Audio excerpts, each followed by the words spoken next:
All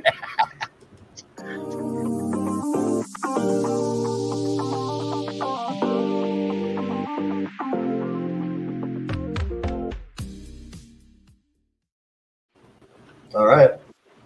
Jazz Cabbage Café. We're going to get this started and go over a few things. I always dance during that music. I don't know why, but it makes me nice to the groove, and it doesn't get I caught. like the other song better. It avoids the copyright issue. Is a good danceable tune these days. Well, let's introduce our on-air group members. For those of us on Alexa, Spotify, and other podcasts, we have Jamie Lowell, whose voice you heard first. I'm Rick Thompson. We're also joined by Deborah Young, Colin McDougall, and then the tandem of Reverend Thompson and Melody Karr, broadcasting from up north in Michigan. Yep, and we're going to get some more people coming on later on, but we'll check out who our great sponsors are.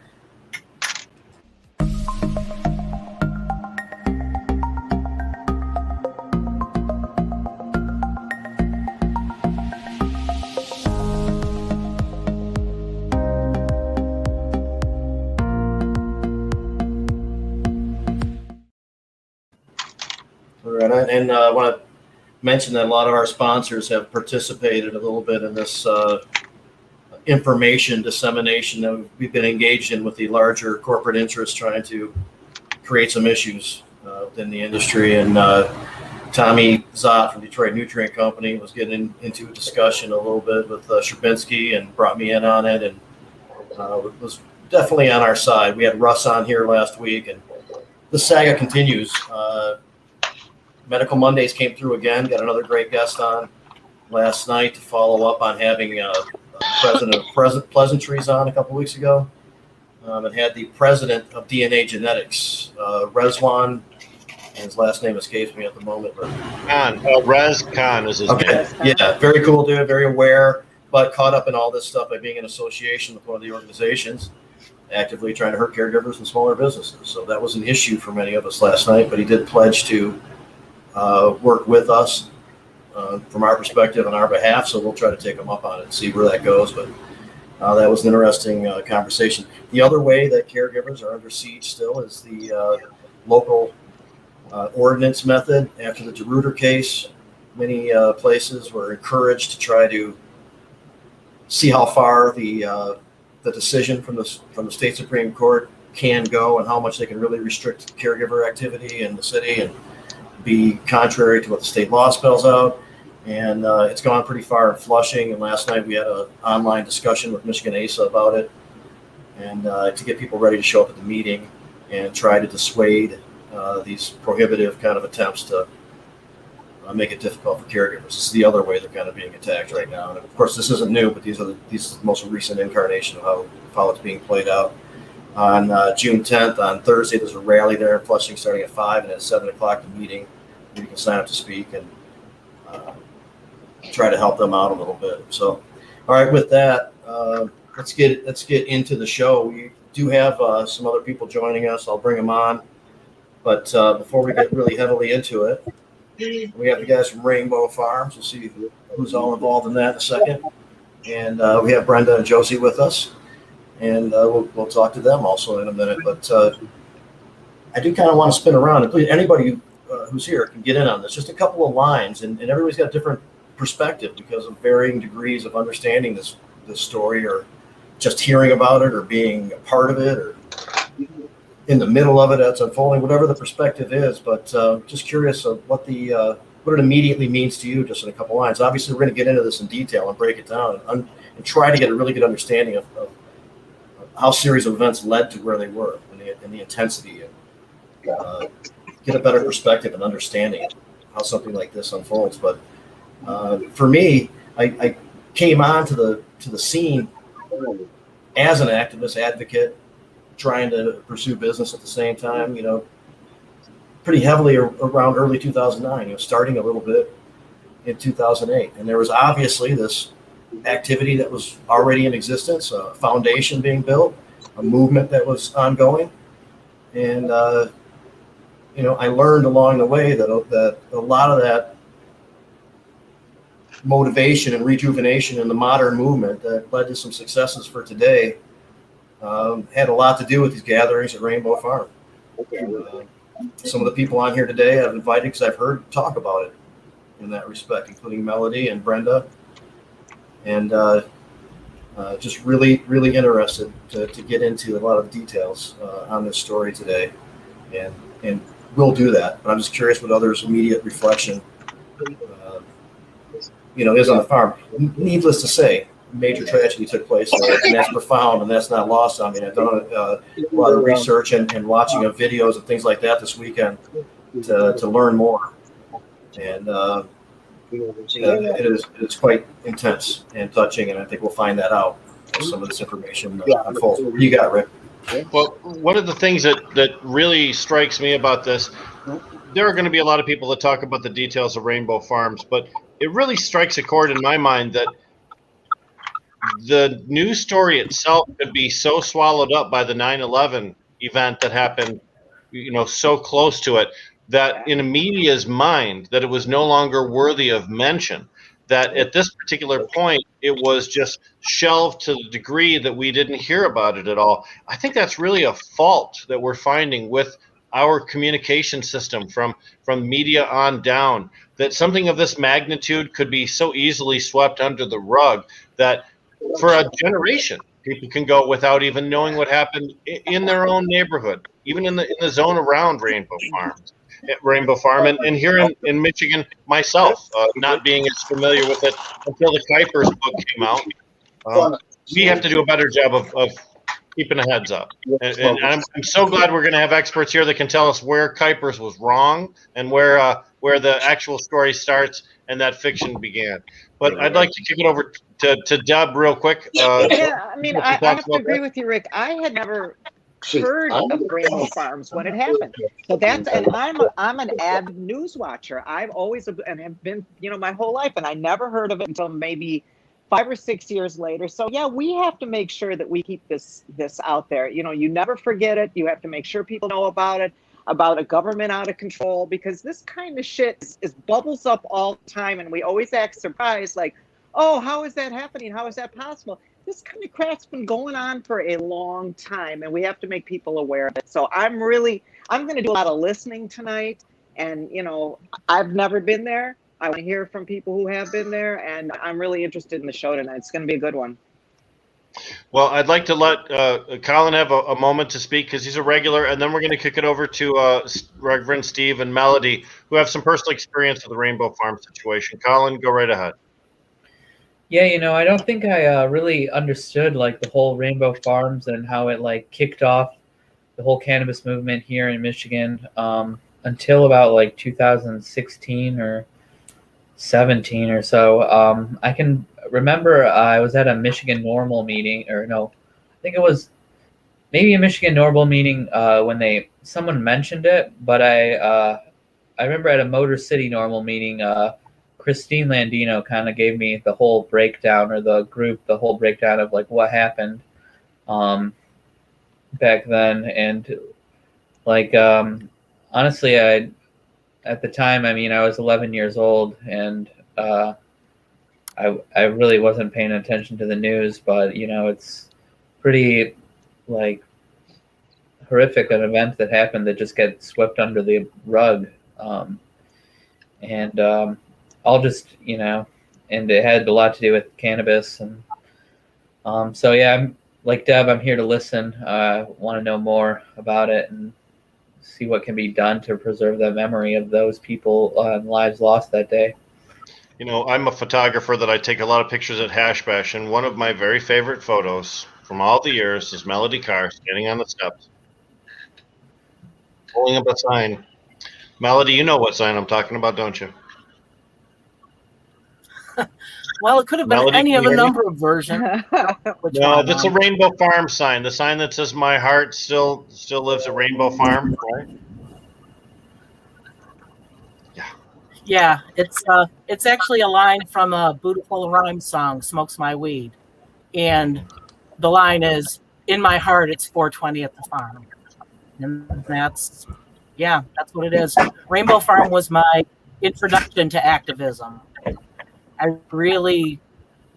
knew what cannabis was about. I knew that it could help people, but I didn't know that there were so many other people working on the situation at that point in time. And Rainbow Farm was just a huge inspiration. And yeah, we were working on the PRA 2000 when I first went there. And that was my first inclination that we as citizens could actually change the law ourselves. Nobody ever taught me that until Greg Schmid said, yeah, collect enough signatures, put it on the ballot, people can vote. And yeah, I think that is really what got those fellas in trouble more than cannabis is activism.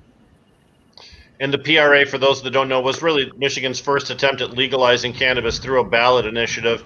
You know, later on we had repeal today, and then the MI Legalize 1 and 2 movements. The PRA really was the first. Reverend Stephen, I'd like to give you a chance to go ahead and contribute at this point. Well, the main thing I want to contribute is the fact that it was like Rainbow Farm was ground zero for PR, which was no responsibility amendment. And I felt it was before its time, but we did it. And I believe as Melody, this scared the hell out of those that be in charge because we were actually achieving things. And I remember Lou Berling, he took many, many pictures of the movement. But there's something that really bothered me in the post that I read on this thing. And I'm going to say right now, I respect other people's opinions and views. And I'll be the first to say that maybe Tom and Rollie didn't approach it in the right way, or they could still be here today. But nobody will ever convince me otherwise. Tom and Rollie were murdered. They were murdered by the FBI and the Michigan State Police. They were taken out. They had no intentions of taking those boys and locking them up. They wanted to kill them. They wanted to kill Rainbow Farm movement. And the other thing that really upset me on these posts was that it hurt the movement. It did not hurt this movement, because when this all went down in September of 2001, in 2002, about 50 of us, hardcore group, met at Greg Schmidt's office over in Saginaw, and we sat there and we reorganized Michigan NORML. And our first executive director was Bonner Lippert, followed by George Sherfield, followed by Tim Beck, followed by me, and now Matt Abel. And that all was born out of Rainbow Farm, because I remember that 50 or so of us sitting there at Greg Schmidt's that day, and I'll never forget this till the day I walk on from this earth. The 50 of us looked at each other. We made the firm decision that we were going to get our sick and dying off the battlefield before we went for total legalization. And that's what we geared ourselves toward. And I remember us making a pact with each other that we were going to get the job done that was started at Rainbow Farm, and we didn't give a shit who got the credit for it. Now, Rev, I'd like to switch over to Brenda. Brenda Scoggin, of course, has some personal memories of Rainbow Farm, too. And then we'll get it back to Jamie so we can talk to our very special guests. Brenda and Josie, thanks for joining us today on Jazz Cabbage Cafe. Brenda, can you share your thoughts, please?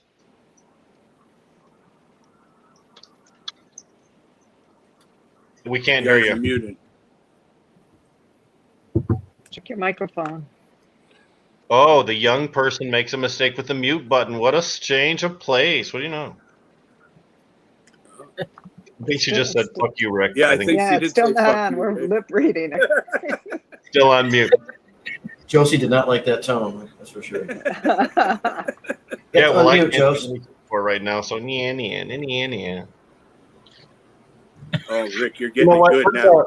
Let's skip over to our regular guests until we get some technical problem solved. Work on unmuting, Josie, and then spout off as soon as you do. But hey, we're and Mr. Hashbash has joined us, of course. Adam Brook. Hey, now.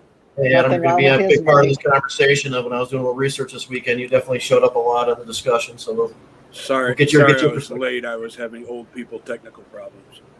we're going to have to get some of those details if there's time at the end of the show. for Wouldn't sure. be this show without it. So, hey, let's go right to Rainbow Farm though, and talk to some special guests. Hey, you guys. Mute if you would, please. Yeah, There. you guys have to unmute. I muted earlier. Sorry. Oh, Yeah. You had it, and then you put it back. There you go. There we go. Hey, guys. Hey. Oh.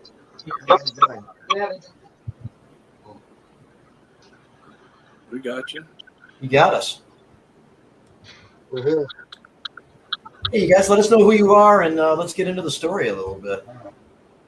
I'm Doug Langbach, former manager of Rainbow Farm for years, personal friend of Tom Crosland for many years prior to that. And my name is Boss Crosland. I'm the nephew of Tom Crosland. I've been out here since Tom was thinking about buying the farm. Man, thank you guys very much for taking some time out and going over this. I know there's a lot of intensity at times here, and just really appreciate you guys coming on and being a part of this important discussion. I also wanted to mention we're coming to you live from the teepee in Rainbow Farm, which we just recently erected. And I wanted to thank Steve and Melody for their great input here. And it's so good to see them again after all these years. Right on. So, man, Yeah.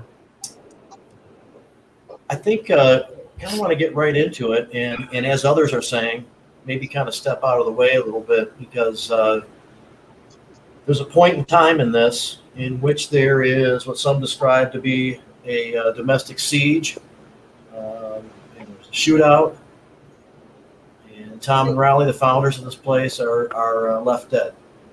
And just how we... I'm sorry, say that again, boss, I'm sorry. We have the actual timeline right here from Teeter that's in the report in front of us right now that we can talk to you guys about and tell you the timeline and go through it with you guys. Well, that's awesome. And it was not a shootout. That's really not a correct term. Okay, perfect. We want to get all these details, man. Please, that's what it's about. And Okay. I think that maybe if you take it away as you know the story, and we get to this weird place where these events unfolded. Also, Tom and Rollie were a gay couple. Does the story have anything to do with that? Were there attitudes in the area that were a part of that? I mean, please let us know some of these details so we can get a good picture of what happened. Well, I'm going to tell you the first time my uncle ever brought me by the property.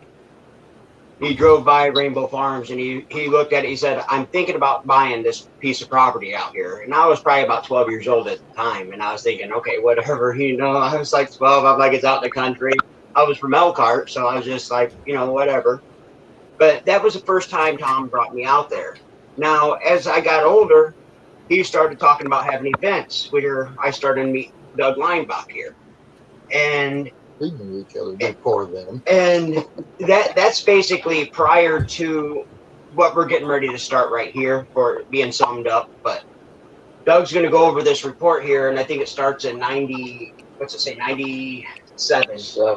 starts in 1997. So I'm going to let him take over as far as that, and then I'll talk to you a little more after he's done. Great, thank you. Okay. This is the official timeline that Scott Teeter provided in his official report, his investigation of the shootings out here. And it was within that investigation that prosecuting attorney Teeter came to the conclusion that they were rightful deaths and there were no criminal charges against anybody involved.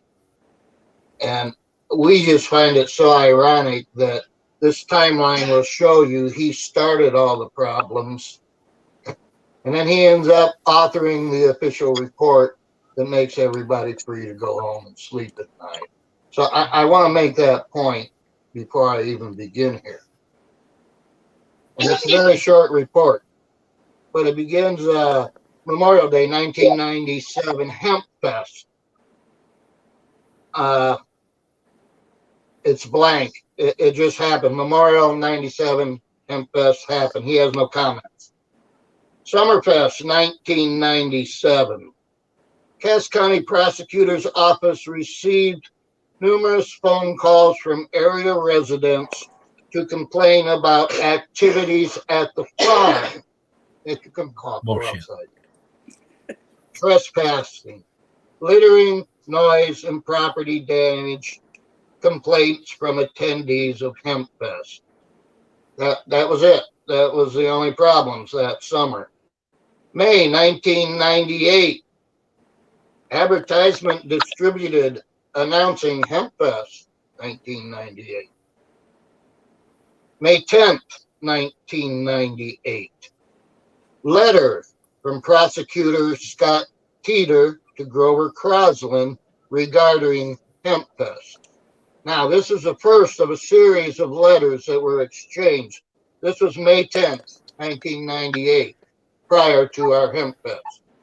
Series of letters between the prosecutor and Tom Crosland that were exchanged fell up to the time of his death. Now, we do have copies of these letters.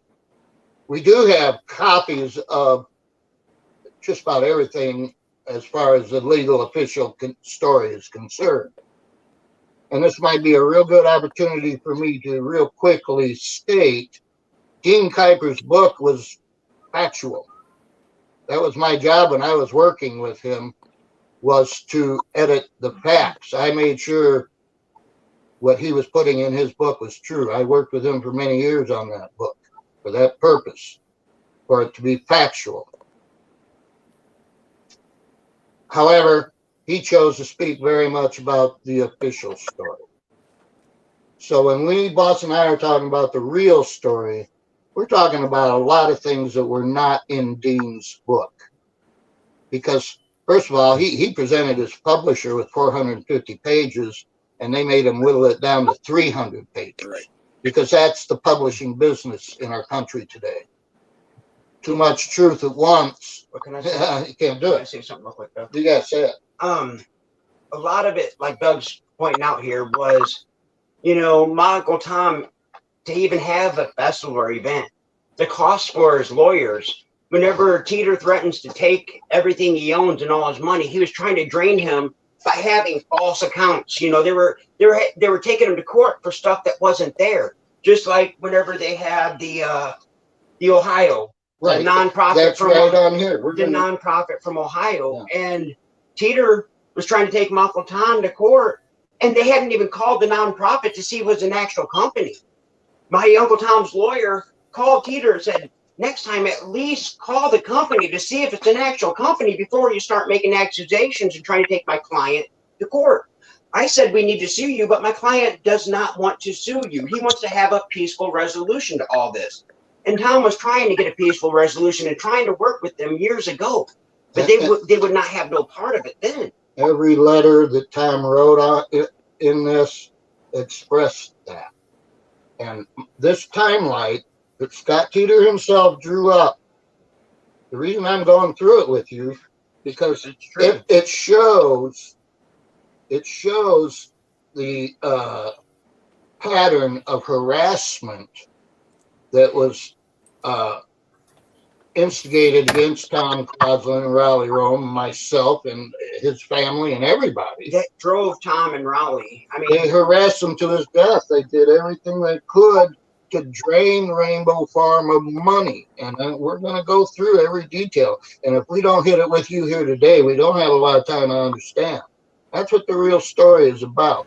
That's why Boss was in Denver a month ago with a film company, Reels, is going to do a short documentary on Rainbow Farm, Ruby Ridge, and Waco.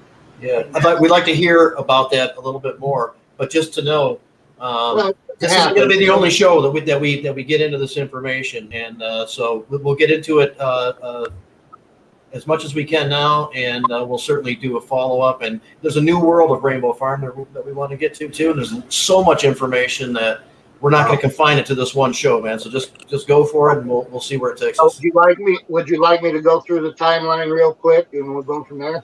Please do. Okay. So we stopped at May 1988, letter regarding hemp beds. He was just letting us know if we broke any laws. He was watching and he was going to come after us. Memorial Day, 1998, Hemp Aid. Hemp Aid was held, approximately 3,000 attendees. Summer, no further comments.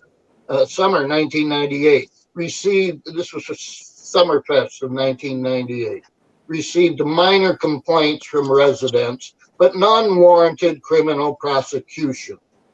Confidential informant discloses open use and distribution of controlled substances, marijuana, cannabis,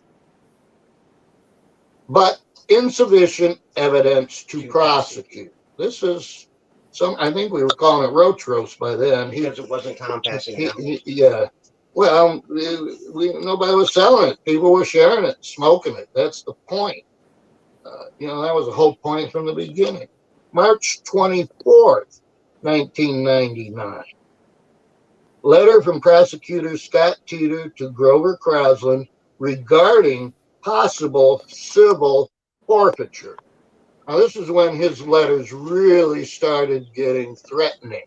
And just like Boss said, these things scared us to death. These things threatened our livelihood. And it's a pattern. And they were driving the man crazy. That was when Tom responded back. Absolutely. He responded back to a letter, yeah. And that's where Tom said, my family and I do not take your threats lightly. How should we expect our deaths? Are you going to snipe us off like you did those at Ruby Ridge? Or are you going to burn us out like you did those at Waco? And that was 2 years prior to, as I've been going over these reports and I've put together, that's exactly what they did to Tom and Rollie. Was as my Uncle Tom was talking to Rollie on the walkie-talkie, they sniped him off. And that's why they killed Rollie and let him lay out there and bleed to death for 45 minutes before they allowed the ambulance to come back and pick him up. Was because they wanted to make sure Rollie could not talk, because Rollie knew Tom wasn't pointing that gun. And that's why the guy with my Uncle Tom, when he was shot, was never no charges pressed against him. And I don't blame that kid for never talking, because he was 18 years old. He was a kid. If he didn't agree with the FBI, he would have been going to prison for the rest of his life. But my Uncle Tom was on that walkie-talkie whenever he was shot in the head, and that's why Rollie was killed and lay there to bleed to death. And the letter that Boss just referred to from his Uncle Tom, 2 years prior to the back to Scott Teeter, was dated March 29th, 1999. Okay, that's 1999. April 23, 1999. Letter from County Administrator Terry Proctor to Grover Crosland regarding large gathering ordinance, which we were very much aware of. May 6th, 1999. Complaint for injunctive relief. They wanted to shut, it was a request to the court to shut down our festival. Injunctive relief. That was filed by Cass County against Grover Crosland for the violation of the large gathering ordinance. May 1999, a few days later, documentation received. This was a letter Boss talking about earlier. Documentation received from Columbus Institute of Contemporary Journalism, verifying the existence of a 501c3 status and exempting HempFest from the county ordinance due to the nonprofit status. All this was in place before we had to spend $10,000 on an attorney to prove it to the prosecutor, just as a matter of record. Then, May 21, we're still messing around in May. May 21, 1999. Complaint for another complaint for injunctive relief filed by prosecutor attorney Scott Teeter on behalf of Cass County Health Department for non-compliance with state licensing on campground. May 27th, Rainbow Farms issued temporary permit as a campground.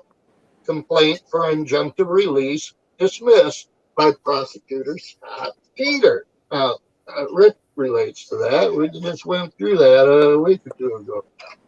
Whenever. May 28th through May 31st, 1999. Hempe, 1999. 3,000 plus attendees. May 31st, Michigan State Police sweat team undercover officers observe widespread drug use and sales at festivals. Or don't you see that at a concert? Yeah, it's a festival. Anywhere across the United States. It was no different here. Still not enough evidence for criminal prosecution. But they were looking, when they're talking about not enough evidence for criminal prosecution, they wanted to connect Rainbow Farm or its employees or its agents to the sales of illegal substances on Rainbow Farm. We never did. If a crowd assembles and somebody's got some pot and they trade it or sell it or whatever they do, that's their business. Okay? We were not making money off the pot sales here. Absolutely not. Wasn't our intent. Never happened. I was young out back then. I was out there partying. And I told my Uncle Tom, I said, Tom, I can't work for your festival, man. I said, I'd be out there partying anyways. So I was out there paying full price just like everybody else for the weed out there. I didn't get no cuts just because it was my Uncle Tom or anything like that. Trust me, I was paying full price. He was our secret man on the ground. Secret hell. Okay. Labor Day, 1999. Roach roast held at Rainbow Farms. Investigation ongoing. 99. All right. Then they go to Memorial Weekend, 2000. Hempe, 3,000 plus attendees. Michigan State Police sweat. What does sweat mean? SWAT team. They call it sweat for some reason. But anyway, Michigan State Police sweat team undercover officers by marijuana, LSD, and hashish. Not from Rainbow Farms or anybody tied to Rainbow. They can find that at any concert in Detroit or Flint or Kalamazoo, Chicago, or you name it. Now come on. And it's not offenses to prosecute, let alone offenses to shoot somebody over. Okay, we still have to make those points. These were peaceful gatherings. Many people have witnessed Tom throw people out for drugs, just like opening up gas tanks. You know, the nitrous tanks. If he's seen anybody out there with a nitrous tank, he pulled it up on stage. He stopped the concert, everything right there in front of everybody. Pulled a big old gas tank up there and said, "We don't want this here. This is not what we're here for." And he opened up the valve in front of everybody on the stage and just let the gas out, because that's not what he was wanting everybody there for. We were diligent in our efforts to keep hard drugs and other illegal activities off this property. We were diligent. They couldn't go to court and prove that we weren't diligent in our duty as landowners and producers. If they were doing their job on the streets, that stuff would have never came into the farm to begin with, because that's not what we were there for. That point has been made over and over again. Okay, we went, nothing happening we had a Wee Fest July 21st. Michigan State Police sweat team undercover officers by marijuana, LSD, hashish, a couple other things, cocaine and methamphetamine. This is 2000. There was never cocaine and methamphetamines on their reports. I'm not going to say it was never out here. Most likely it may have been. But you know what happened to these undercover officers all these current years, when all they could find was marijuana? They were out in the crowd asking attendees of the crowd, "Hey, drugs. Who's selling the meth? Anybody got cocaine out here?" So by 2000, these guys are saying, "Shit, I'm going to take some coke and meth up there because there's people who want to buy it." We'll make all kinds of people. They're selling that then. And these are the guys that were encouraging that. They weren't out. They were encouraging something illegal that they could tie to us and shut us down. Now this is just Cass County. I haven't even mentioned the Attorney General in the state of Michigan or the Department of Justice in our country's capital. They were involved in this too. And actually, all of their involvement constitutes a criminal investigation in itself. Because according to our Constitution, our government agencies cannot conspire with each other in the detriment of a citizen of the U.S. states. And that's exactly what was going on. But as you mentioned earlier, when 9/11 happened, nobody started looking into any of this stuff. It was a government conspiracy. And folks, I hate to tell you, but government conspiracies against private citizens of the United States is unconstitutional. Just as much today as it was back in 1776, whenever they put that Constitution together. They cannot conspire against us. You want proof that they can conspire against us? Well, Dean covered it pretty well in his book. Our attorney offered to go to one of their meetings and represent us. They met annually. All of those agencies that I was talking about. They met annually conspiring to find ways to shut us down. This report goes on. I want Boss to talk a little bit maybe, or whoever you want to talk. Well, God, I don't know. It goes on to when there's a complaint for forfeiture of real property, temporary restraining order, complaint for abatement, petition from Child Protective Services filed to put Robert Rome under the supervision of the family. All of it, when they handled all the other stuff, but when they took his son from school one day, and again, Dean's book covers this pretty well. When they took him from school, that's when Tom and Rollie changed. You could see it in his eyes. There's a lot of people that say, "Oh, the trouble started back when they allowed guns on the property. Oh, Gatewood Galbraith was a gun toter. They got a bunch of Second Amendment people." Tom would come down to our house all the time back then. All the time. I mean, me and my dad would play Rollie, Tom, and horseshoes. Hell, we'd go down and kick their ass. They come over to our house and kick our heads. I mean, we were pretty close. Tom would come down here in the middle of the festivals and talk to my dad. Hell, that's one morning I remember going down the hippie slide one night out there, and I remember it because I had glow-in-the-dark necklaces on, and there was some other girl that went with me. She had them on. Thank God the video footage ain't out right now. But we've been searching for it. But anyways, that next morning I remember waking up and I heard my dad and my Uncle Tom downstairs just laughing their ass off, and I'm like, oh my God, no, my Uncle Tom told my dad. Oh no, he didn't just tell my dad was there. He seen the whole thing. But I mean, that was like kind of embarrassing for me. But I got over it. I was like, it was hippies, man. They just got a hold of me. I just felt that vibe. So people hanging with the hippies that night. People having fun out there. It's a property owner who has done everything he could to make peace. All he wanted this whole time was to talk to the prosecutor and make peace with him. Prosecutor would never make peace with him. They took his child. Robert went to school one morning. And he got taken. And he didn't come home that afternoon on the school bus. No further discussion. There was never a hearing there. Now, how could such a thing happen? How could such a thing happen? I'm sure you're asking. Well, Peter had an order from the court, but he couldn't get any judge in Cass County to sign such a ridiculous order. He got his order from a judge in Lansing.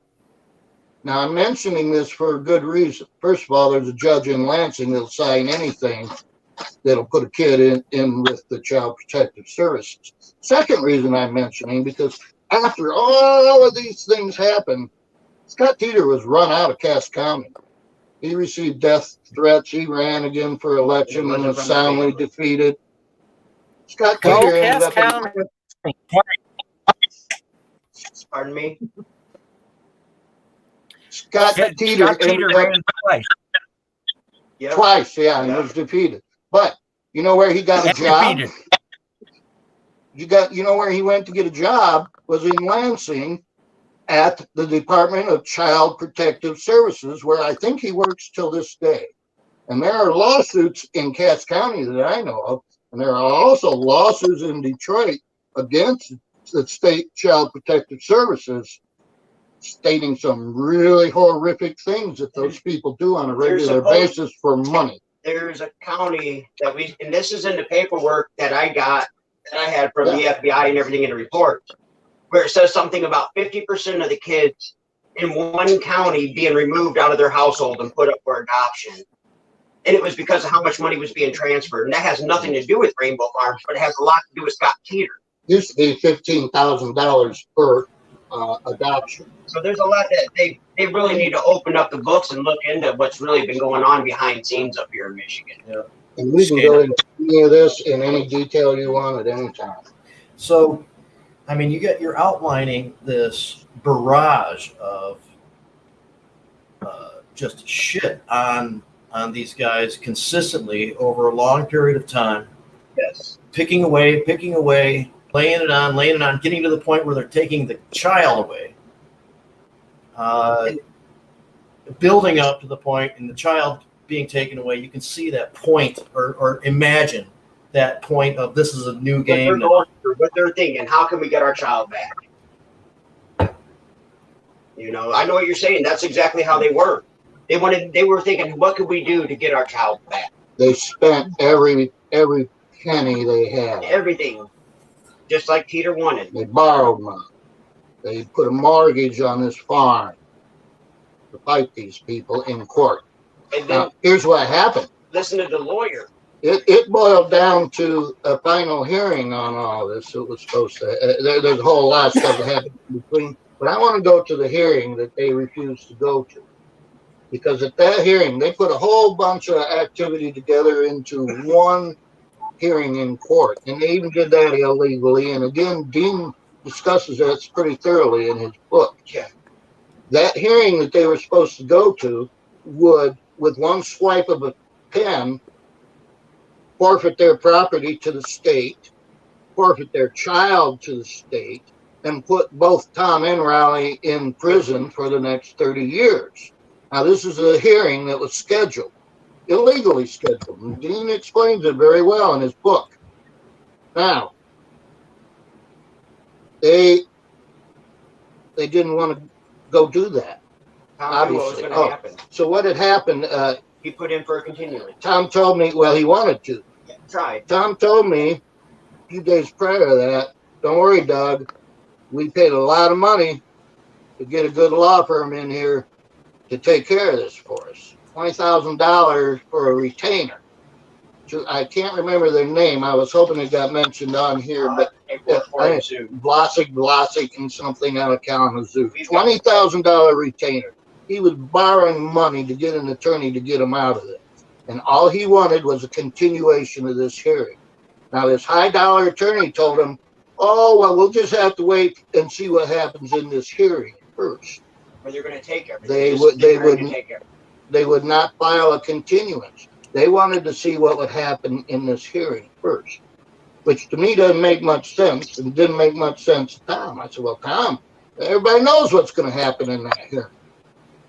Well, then we find out, first of all, that particular attorney was a classmate of Scott Teeter's at University of Michigan, their law school. That's not unusual. A lot of them, are classmates.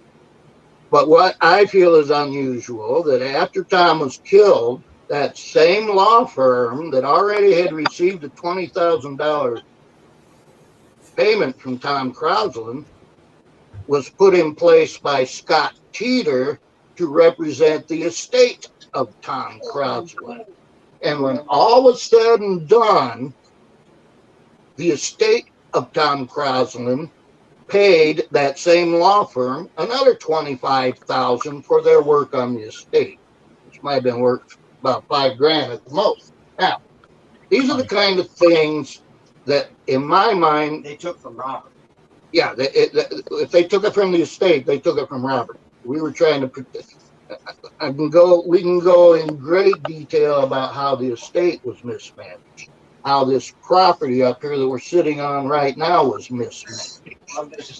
But nobody was ever able to question any of it because, as you said earlier, 911 happened. I'm going to shut up and let somebody else talk. How does the state police agree for the wrongful death suit on Raleigh's behalf. Yeah, what about the ambulance company that was sitting out there that was refusing him service while he was laying there bleeding to death? Why ain't they being held liable on Robert's behalf? Because they had to be refusing him.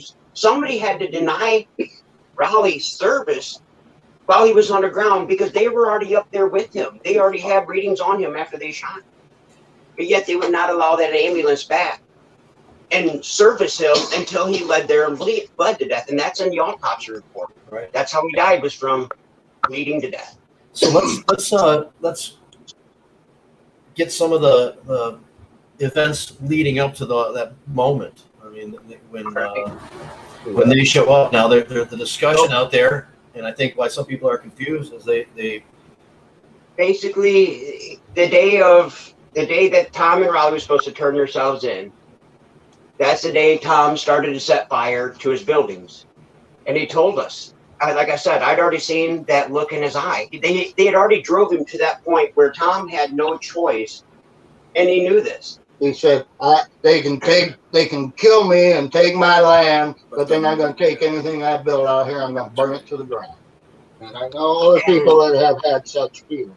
And he had no choice. He was going to fight it out until that last stand, which, I will sit here and agree. Tom would not have turned himself in on this. I mean, that's from my family point of view.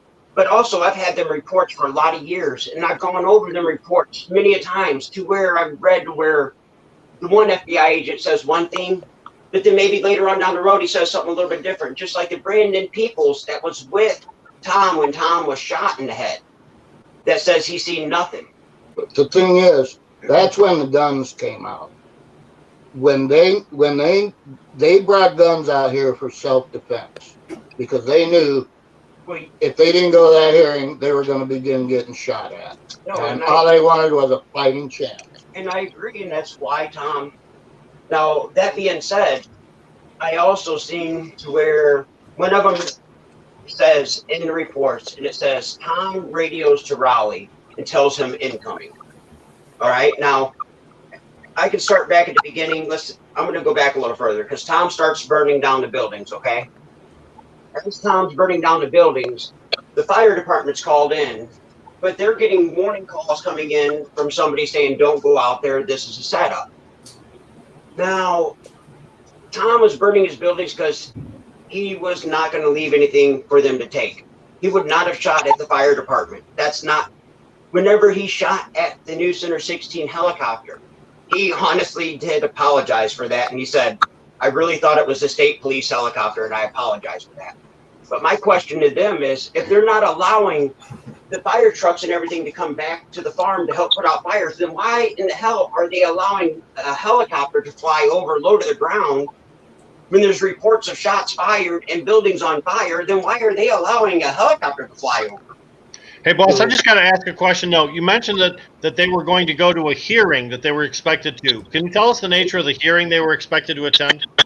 It was discuss the forfeiture of the property, I'm not sure what you call it, but the taking of Robert into the custody of the state of Michigan, taking their child away from him officially, period, amen, and sentencing Tom and Rollie for all the charges that they were filing against them. They were re-invoking his bond as well. Yeah. If I remember correctly, they were going to re-invoke his bond as well at this hearing, and that's why Tom knew he had no other choice but to stand and fight. He could not go to that hearing. And my father, my dad and Tom was close, and my dad talked to me, and we seen that snap. You could see that snap. My dad was able to go back and talk to my Uncle Tom, and that's when my dad found out about Tom shooting at the new Center 16 helicopter, and Tom did apologize for shooting that, which I know doesn't mean much because he did shoot at a helicopter, but at the time he was drove into a state of mind to where he was trapped in a cage. Mm-hmm. He was being surrounded, never coming around him and take everything he owned. And he didn't do anything wrong but grow a little bit of weed and try to have festivals on his property for marijuana. Yes, hard drugs were brought in there, and yes, I seen him kick many people out for it. I mean, just like anywhere else. And that's one thing they always tried to pin on Tom was the hard drugs, but there was never no charges there because he was never selling any hard drugs on his property. It was not him. And you would be hard pressed to find anyone who attended an event out here back then or even nowadays who would tell you they didn't have a life-changing event when they came out here and met all these people and shared with all these people that had like lifestyles and like music and nature. It's just the way it is. And it should never have gotten to a point where two people are murdered, property is lost, Not over the child loses a father, for people some coming of out that's here. legal now for everybody. Yeah. But it was like you said earlier, it was kind of swept under the rug because of 9/11. And I understand why, though. I mean, 9/11 was such a tragic moment in our history. And I mean, even I forgot a lot about it. And actually, I did an interview with the Outline magazine. And the guy, honestly, he asked me, he said, "Boss, why did they let Rollie die?" He's like, "Man, they let him lay there for 45 minutes and bleed to death." And I knew why in the past, but it had been so many years, and I never thought I'd get it out there that, I'd basically forgotten about it. And then when he asked me that question, I was like, that's it. That's why. Because, and if you put the evidence together with the walkie-talkie, I mean, I've seen the blood splatter. It's not like it's drenched in blood where it's in Tom's pocket or nothing like that. There's blood splatter on there. Not only that, there's dirt where it's dropped in the dirt as well. Hey guys, can we get back to let's recreate the storyline here though. We got fire department trucks coming to the Rainbow Farm because they see the smoke. They've been called. We have police stopping the fire trucks from moving and advancing in to do their job. Tom and the small group of people are in the farm itself. What transpires next? Well, in the meantime, the FBI has set up their nest of snipers on the top of Mount This. Mount This is what our security people call the highest spot on the property here. And we always have a little security camp set up there. And the FBI, pretty smart guys themselves, realized, well, this is the place to do it. Yeah. First, they set up what we used to call bivouac. Oh, well, that's good. They're staging. Well, that's what they're asking after the fire truck. So basically, after Tom shot at that helicopter, now he's looking at a federal offense for shooting at an aircraft. So now they call the FBI. Yeah, the command post. So then they set up their command post down what Ollie, if I remember correctly, Olafison. Yeah, whatever. He owned what I call bivouac because I remember helping Uncle Tom clean it up for his bivouac years ago. That's how we got up here. Was because of bivouac. So, that's a long story. We'll tell you later. Dean covered it. Anyways, the FBI sets up in there, and then they allow basically on that Friday, because this is a Friday that Uncle Tom started his buildings on fire, if I remember correctly, and then all that. The day of the hearing. There was another gentleman out here that he'll be on that series I did on Reels. They're doing American Standoffs. He's going to be on there talking to me a little bit. I'm not going to mention his name right now. I'm going to wait on that. But he was here during the standoff all the way up until Sunday. I want to say when Uncle Tom was killed, was Sunday or Monday? And then Rollie was killed Monday. In my mind, everything happened so fast. Yeah. It was really quick. But basically, they had to stand off, and Tom and Rollie was shooting at the armored car. There was a little bit of talk with Buggy, the guy we used to call Buggy. He was kind of doing mediating between Tom and Rollie and the FBI from their station because he worked for Ollie down there. Which there's a lot of questions and a lot more things I could bring up about that whole situation, but I'm not going to do that right now. Many people have said there's more questions than answers in all of it. And there is. And if somebody actually gets to everything to where they can see how everything's mapped out, which I left a lot with the people from, I sent it to Canada. They're going over it all. They're going to be doing this series. It's only going to be an hour series. So it's like I told them when I left it with them. I said, this is just going to raise more questions for you guys than answers. And that's all it's going to do because until you go over all them reports and see the harassment from the beginning. I mean, you got to see the letters that was wrote back and forth. And I know somebody like Melody and them, they know a lot of the harassment. They've seen it firsthand. Yeah, but if we could get back to just the timeline of that particular weekend, I mean, we're so close to the end of the story. Let's just complete the whole Friday, Saturday, Sunday story, if you would, please. We can do that, but the only thing we have to tell you is basically the official story. All right, I can tell you. No, I'm going to get it out there. I'm going to tell you what I know, because you know what? I want to get this out there. Good. And basically, like I said, I've gone over them reports. And as I've gone over the reports, you can read and you can see where Tom is talking with the FBI and they're arguing. Tom slams down the phone and breaks it. This is prior to Tom leaving the residence with Brandon Peoples trailing right behind him. He is supposedly walking back to Butch's house to get a coffee pot because he forgot that, supposedly. And I don't even know if this whole walk actually occurred because, like I said, the way they did everything, which I'm going to tell you, you can see for yourself, they were covering every aspect. Basically, what they say is Tom walks right by him and goes to Butch's. Tom coming back, he has coffee pot and everything else in his hands. They're walking back. He's supposedly going to walk Brandon Peoples out to the exit. So Peoples says in one of his statements, they all change for him too. He changes his statements like 4 or 5 different times. But I don't blame him. He was 18 years old. They never pressed charges. He was a kid. He was intimidated and he was scared to death. What he's seen, he'll never forget. I mean, they had to take him, unfortunately, like I said, he's behind my Uncle Tom. On the way back, they turn right because Tom hears something. In the woods. Now, Tom gets up to this high spot and he's looking down. Now, Brandon Peoples is basically behind him, but on lower ground. Now, they say Tom points his rifle, and they try to justify that in the FBI forensic report by saying, Tom raises his hands and points a rifle. Well, they add that in the news. They add that in themselves, because if you're reading the forensic report from the FBI, he says Tom raises his hands. That's the only way to get the bullet wound underneath his armpit. He says nothing about pointing a gun. That's them adding that in there to make everybody think that Tom is raising his hands to point a gun.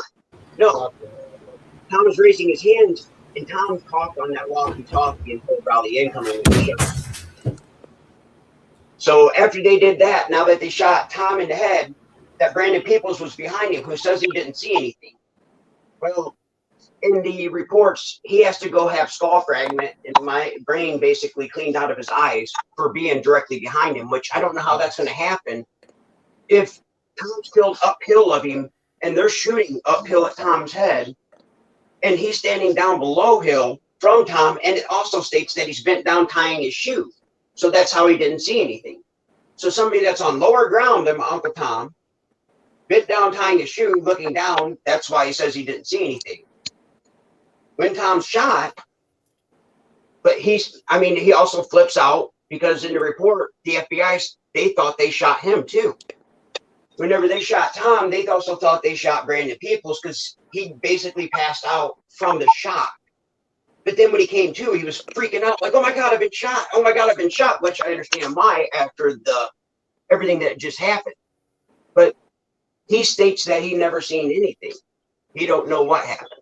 Well, and the thing is, Tom and him stumbled on this nest of FBI snipers, and that's what transpired. So now Raleigh's sitting at home. Raleigh's at home. With nobody on the other end of the walkie-talkie. Raleigh was talking to Tom whenever they hit Tom. So Raleigh knows now that Tom's been shot. But that also being said, Raleigh also knows that Tom wasn't pointing no gun. So FBI's talking to Raleigh later on that night, and he's in agreement to come out. He's supposed to get to see his son, and he's turning himself in. Well, that's a good point. If I may interrupt, they made arrangements with Raleigh that they would have his son up here at 6:30 in the morning. Now, anybody that knows Raleigh, like I know Raleigh, once my Uncle Tom was killed, I think Raleigh would have laid down his guns and gave up no hands because he still wanted to be there for Robert or his son. Exactly, and I know that. I know Rollie did not fight them. Now, here's what in the reports it states how they start firing rubber bullets in the house at about 2:30 in the morning and blaring loud music again. So now they're going back to their tactics of, okay, even though they're in agreement, Rollie's in this house like, what the hell's going on? Keeping them scattered. They're keeping them confused. Later on that night, they fire a flash canister in the upstairs of the residence, which is what really catches the house on fire. Now, like I said, which is weird because 2 years prior, my Uncle Tom asked them in that letter, 2 years prior to this, how should we expect our deaths? Are you going to snipe us off like you did those at Ruby Ridge? Or are you going to burn us out like you did those at Waco? Now, they've already sniped my Uncle Tom off. Now they caught the upstairs of the house on fire and Rollie has nowhere to go but out. But when Rollie steps out of the house, they say due to the smoke, they cannot see what Rollie's doing and they think he's pointing a gun. So they shoot to kill with the snipers. But the sniper does not kill. He does not hit his target like was meant. So Rollie is now down. Rollie's down. They come up. And they know this. It is another 45 minutes after they come up to Rollie before they allow the ambulance to come back. And by that time, Rollie was deceased. They didn't call the ambulance until he was deceased. It was right there at the road. That's in the official coroner's report. Yes. In the autopsy report. In the second autopsy report, it states he was castrated. And that is a fact in the second autopsy. Yeah, that's another story. No, there's some crazy stuff that really happened out here, and a lot needs to be looked into. And honestly, it's like I told people when I met them from Purebred Productions. I said, I knew our 3-hour interview wouldn't do anything more but raise more questions. And that's what I want, though, because in all honesty, for everybody to be able to get out there what Rainbow Farms was and who Tom and Rollie was, it needs to be a docu-series. That way people can understand and get to know who Tom and Rollie were as people, to see the harassment from the years, right from the beginning, to meet the people like Melody Karr as they come up through, and to meet. And I think it needs to be done, but I think it needs to be done on a whole docu-series level. And I'm working with people from Rainbow Farms. And we can do things from here as well as far as filming and everything like that goes. We got great people here, so. And that's what Boss and I have been, and other people, but we've been trying to get the good story about Rainbow Farm. You got to get to know who Tom and Rollie were. There's a real good story to that point. And none of these things that we're saying ever got investigated for a number of reasons. Number one, Peter did the official report, and he said everything was clean and fine. Number two, 9/11 happened, and nobody's going to sue anybody in the government after that. We actually got a call from the state attorney general's office. Our attorney did, David France. State attorney general's office, her attorney or one of her people, asking if we had anything to do with the buildings in New York on 9/11. Jesus. Now we got a good laugh out of that, but that's how ridiculous it's overzealous police work. So when you say that people won't believe it, the only thing I can say is, well, as outrageous as they were, unfortunately, just in the short time I've been involved in this, I've heard lots of stories of overreach, of lies, of just trying to create the ends by any means necessary, and police just fabricate shit to get there. And that is the thing that people will understand, that makes some sense out of the craziness. That activity isn't new. There's so much there. That's why I was saying in the interview, it's so hard to cover everything that's in there to lead up, because there's so much it would take. That's why it would be a multiple series show. There's no way anybody could ever do one thing actually over Rainbow Farms and get everything out there in the way it needs to be projected. There's too many people involved. When Dean Kuiper started this, he was writing a magazine article for Spin Magazine. And I told Dean, there's no way. It ended up being a larger article in Playboy. But I told him then, Dean, there's no way a magazine article is going to cover this. It's got to be a book, probably a novel. We got even like reports in the newspapers. There's so many newspaper articles where it states, like one that I remember in particular says turkey shoot. And it was from an ex-police officer out of Goshen, if I remember correctly. And he said basically what that was right there was a turkey shoot. Tom and Rollie walked out and they just shot and killed. Another police officer says, we know what a sniper nest looks like, and those guys were attacked by a sniper nest. Both of them. So to stay on this for a little bit, I know we have so much more to cover, but we do have people that have been hanging, in that scene, have been a part of it, and I'm kind of curious. Go ahead, boss. I'm sorry. Sorry, Adam Brook was there also. He's seen a lot of things from the background as well. He was there. So yeah, Adam and Rev and Melody, and I'd like to get perspective leading up to the also the day of the event and how they look at it, and let's go through that and then kind of come back around to some of this other stuff. We skipped Adam at the beginning of the show, so let's give Adam that first shot. Okay. Yeah, Rainbow Farm. I can tell you that at the time, this was really a new and game. It was a game-changing venue. It was an opportunity to bring large amounts of people together from all over the state and do event like we had never done before. Hash Bash was the only event that really occurred at that time, and these guys had come out to see the Freedom Fighter Festival, the campground that we did in Hash Bash weekend, and eventually Tom got a hold of me and asked how he could use Hash Bash to promote what they were doing, and would I like to come out to the farm. And I'll never forget the first time I was out there. He takes me to show me the areas and the layout, and there's literally people living in the woods. They had built pathways and trails, lined them with stones, people living in all kinds of tents and teepees, and it was a vibe like you had never seen before. And I explained that Hash Bash is that event where people come from all over, and it was simple because the way the diag is set up, there's these diagonal sidewalks, so it literally takes 5 people handing out a flyer to everyone walking by on each sidewalk. And just being able to promote the event in April, what was happening in May or June, July, and later in the year, and get those flyers across the state, that was a game changer in the scene. And to touch on a few things, back in those days, I had no idea that Tom and Rollie were a gay couple. That was not something that was discussed. That was not.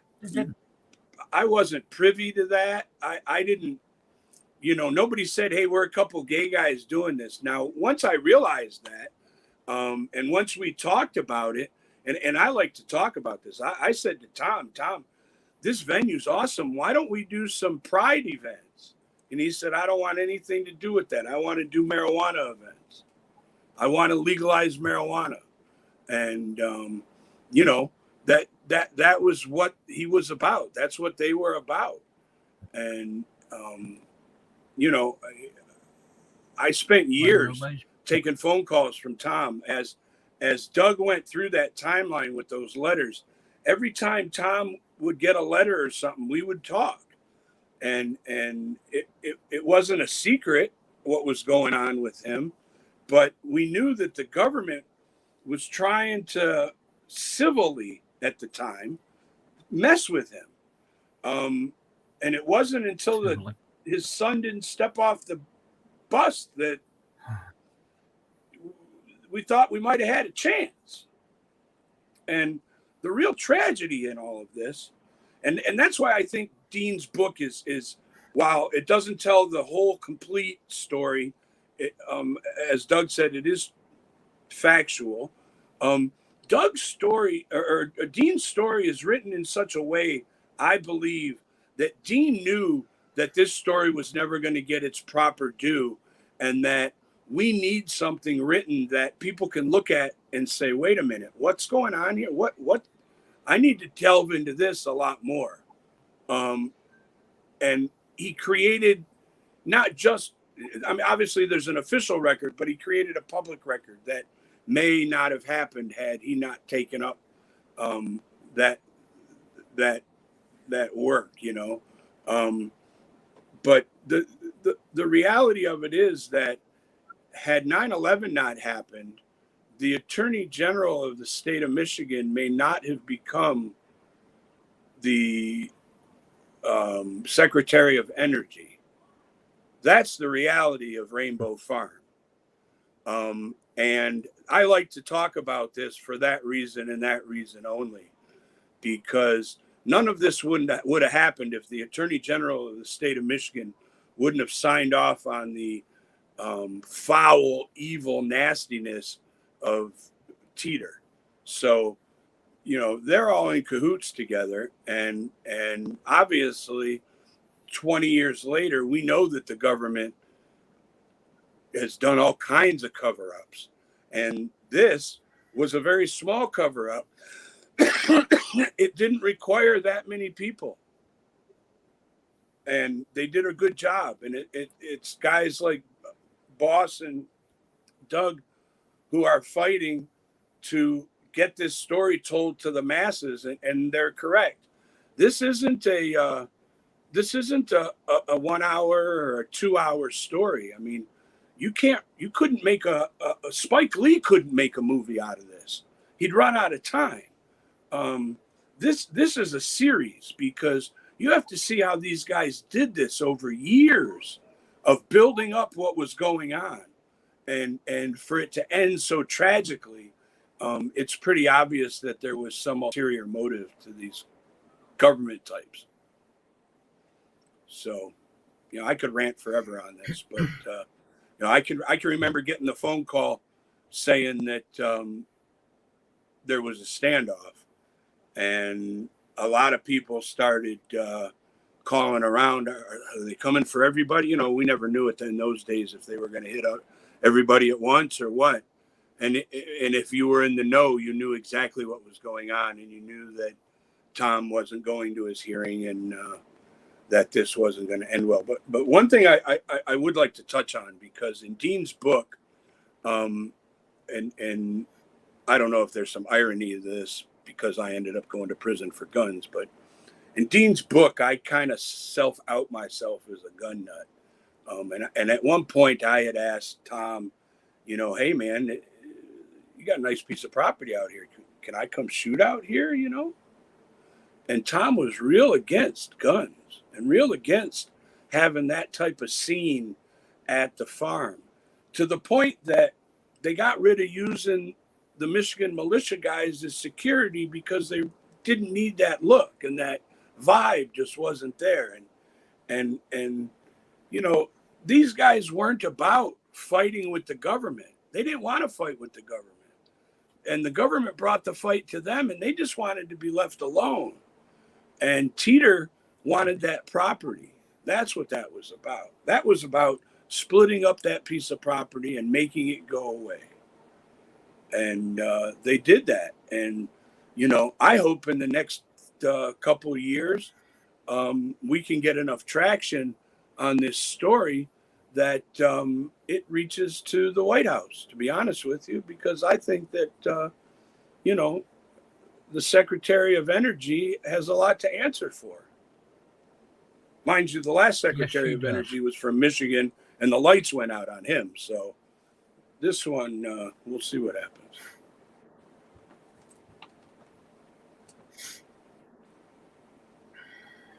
Melody, do you have anything to add to that? I know we mentioned you a couple of times, sir.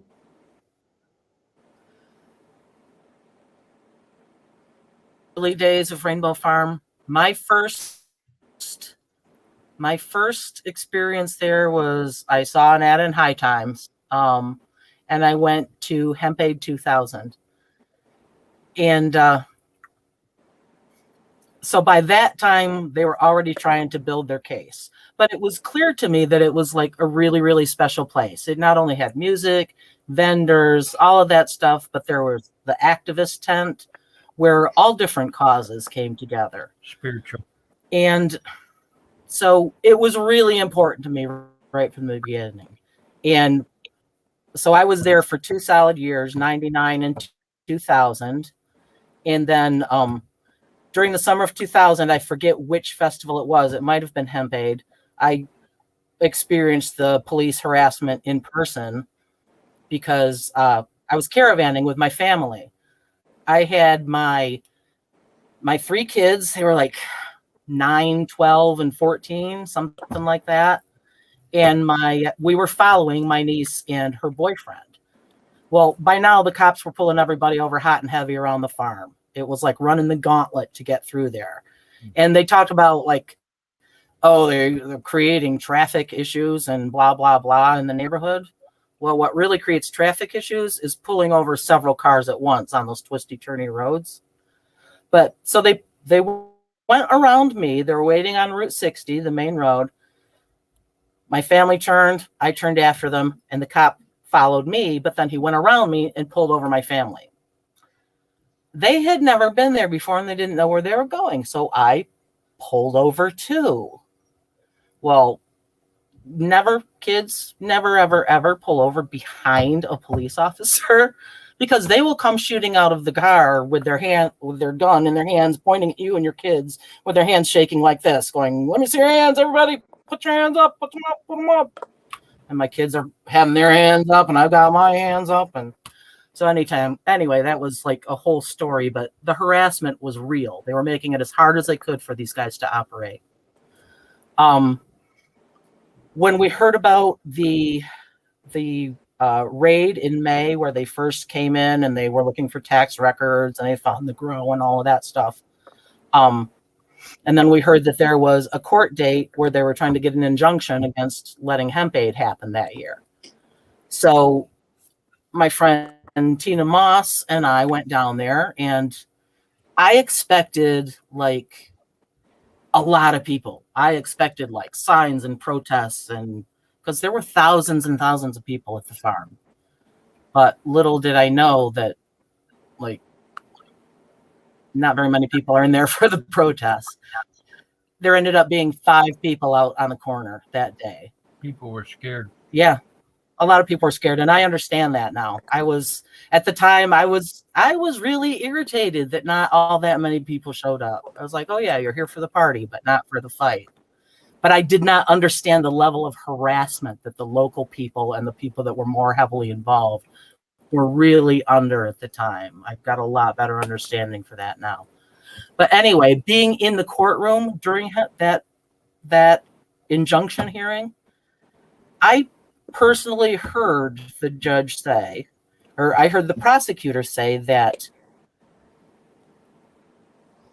these people aren't going to stop because 1, they have a cause, and 2, they would relish being martyrs. And then they went ahead and made every step that they possibly could the whole way to push them into that track. And it was like one big long train wreck that there was nothing you could do about it. You could see it coming all summer. Like Doug and Boss said, you could see the change in Tom. I didn't know them well before that, but I could see like he was just haunted. Yeah. When we went to that hearing, it was after they had already taken Robert, I'm sorry. And Tom and Rollie were both just heartbroken. And so I went back there several times that summer. We were petitioning. We would stay at the farm and go out, or they were having court dates. We were there for that. Like a couple of weeks, and they had little campouts. So they had injunctions against their festivals, but they were trying to kind of get around that. And they'd have these little campouts, try to raise money. like on a donation basis, that kind of thing. But that was at least part of the reason that they had for revoking their bail, as they said that they were violating their conditions by having these campouts. But, you know, things were going on. So a couple weeks before Roach Roast, I called and talked to Rollie, and he seemed like really up and like really hopeful and everything. Oh, yeah, we're going to do this. We're going to do that. It's looking good. We probably won't have court dates till winter. We're going to, I think he said, we're going to get this continuance. And then like a week later or a week before, I called the farm and I got a recording. Just nothing's happening, bad cops, and no real details. So we didn't really know what was going on. So, okay, I guess we're not going to Roach Roast. Well, that Friday night that would have been Roach Roast, I had been out collecting signatures somewhere else, came home late, got a call from Trina Moss, and she told me that what was going on at the farm. And she and I we flipped a coin. I said, I'm going. I don't know about you. She's like, well, what can we do? I said, I don't know, but somebody's got to see this. Somebody's got to be there. Somebody's got to witness it. So she flipped a coin. She said a prayer, you know, heads I go, tails I don't. And it came up that she went. And there was a protest site set up during the siege. It was nearby on Route 60. Mm-hmm. And there were people that came from far away and camped there throughout the whole thing. People stopped to see what the signs were all about. I talked to hundreds of people. I talked to locals. I talked to people passing through. And kitty corner from that was where the FBI had set up their headquarters there at Ole Olafson's property at the old school. And we could see them over there target practicing. We could see them over there getting ready. They had really, there were no peaceful intents there. No. And we had the neighbor lady had lent us a TV. We had a long extension cord out to this protest site. And so that, I believe it was Sunday night when Tom was killed.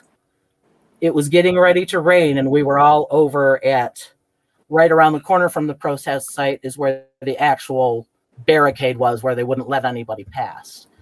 And that's where the news cameras congregated. And we had seen a bunch of ambulances going in. We were wondering, like, what is going on here? So we went over there trying to find out something from the news. And it started to rain.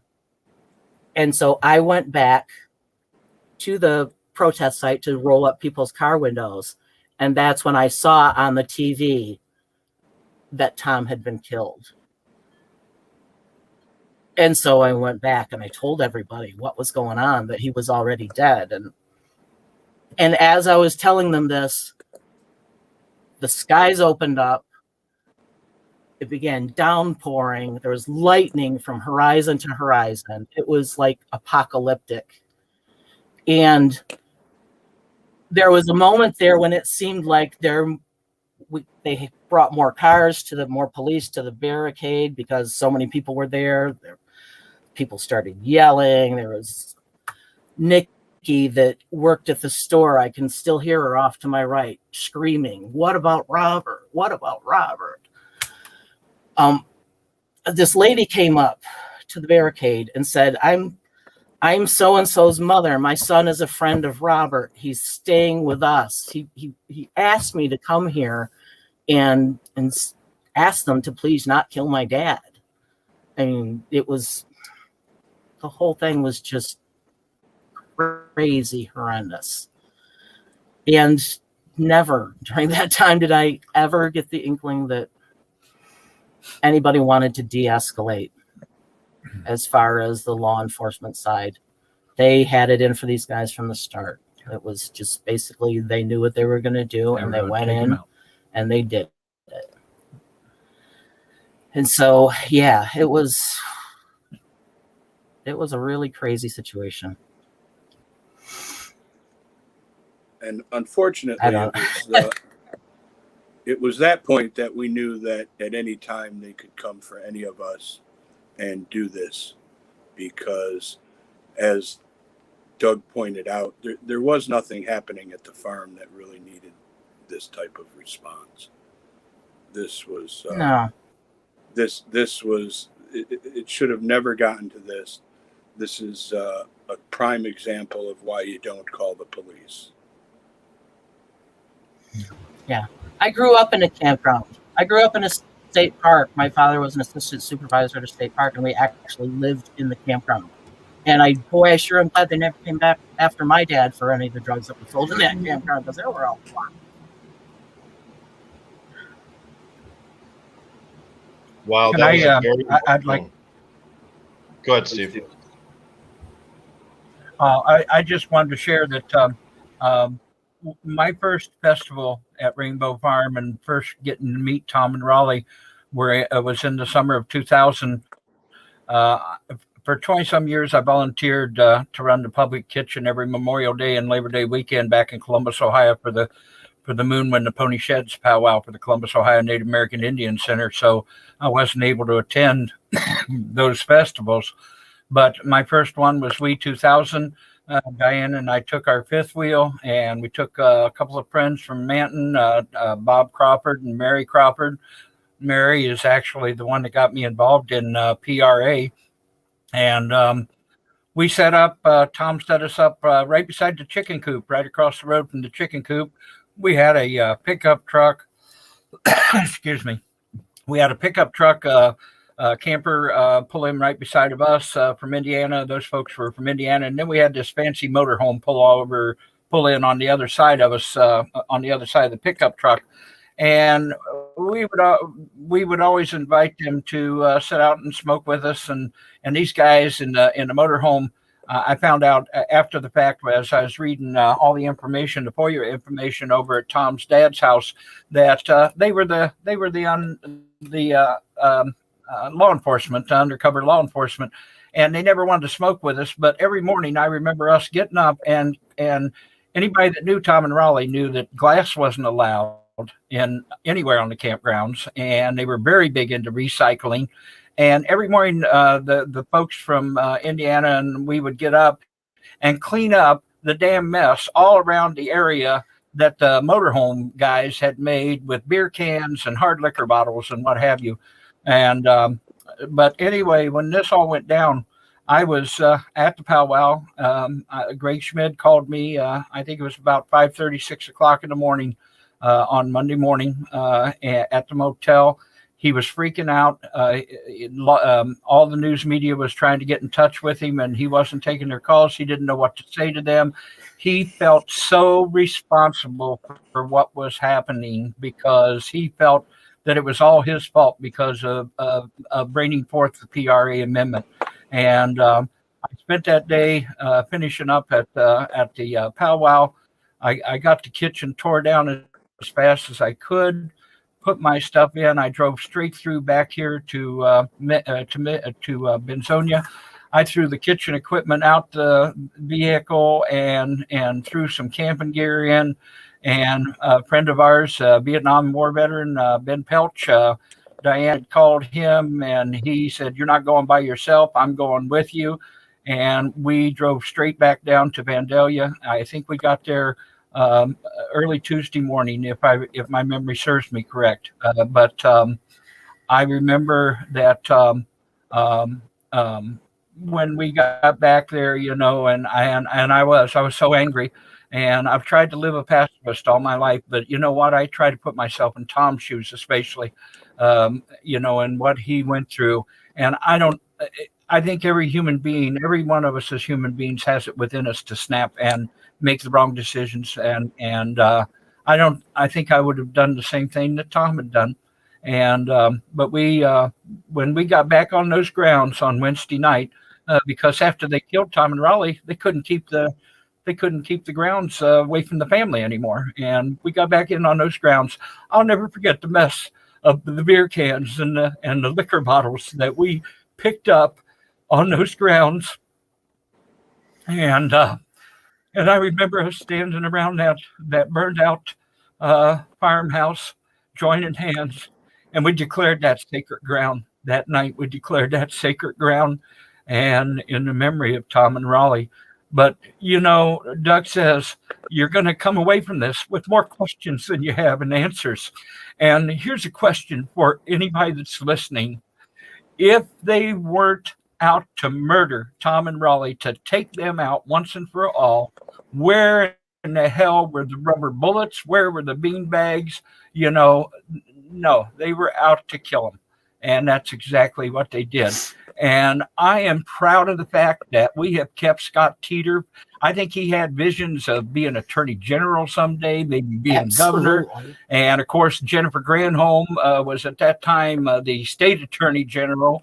And we were able, through those years after Tom and Rollie were killed, we were able not once but twice to keep Teeter out of public office, running for judge, I believe, of Cass County. Every time he'd put up a sign, a campaign sign, it would mysteriously end up being, spray painted over "We Remember Rainbow Farm," and he was defeated twice.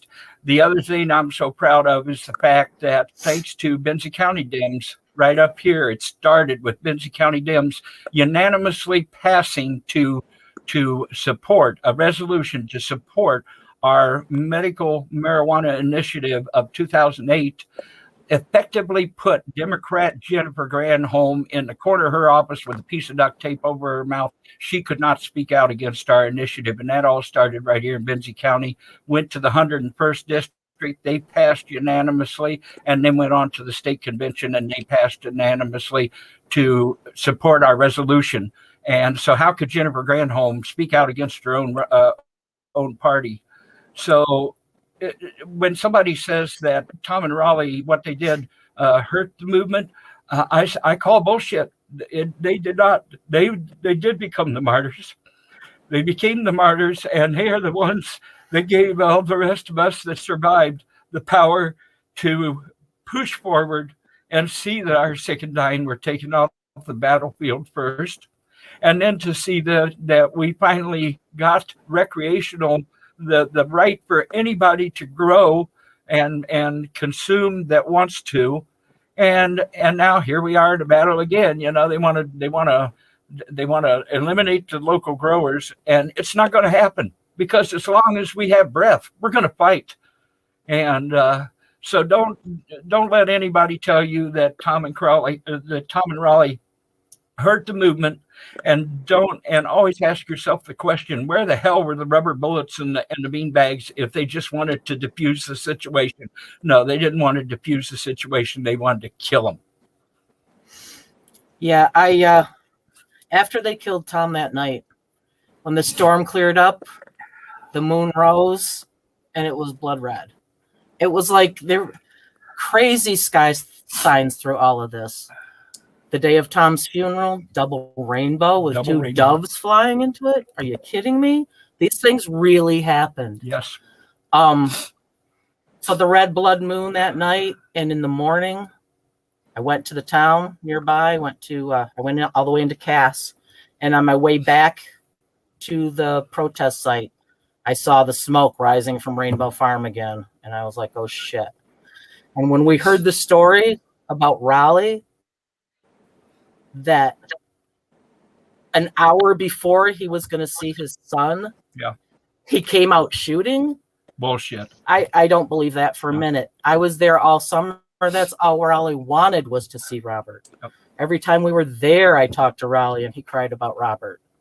Why are they doing this? Is it because I'm gay? Is it because of this? Is it because of that? Like, it broke my fucking heart. It really did.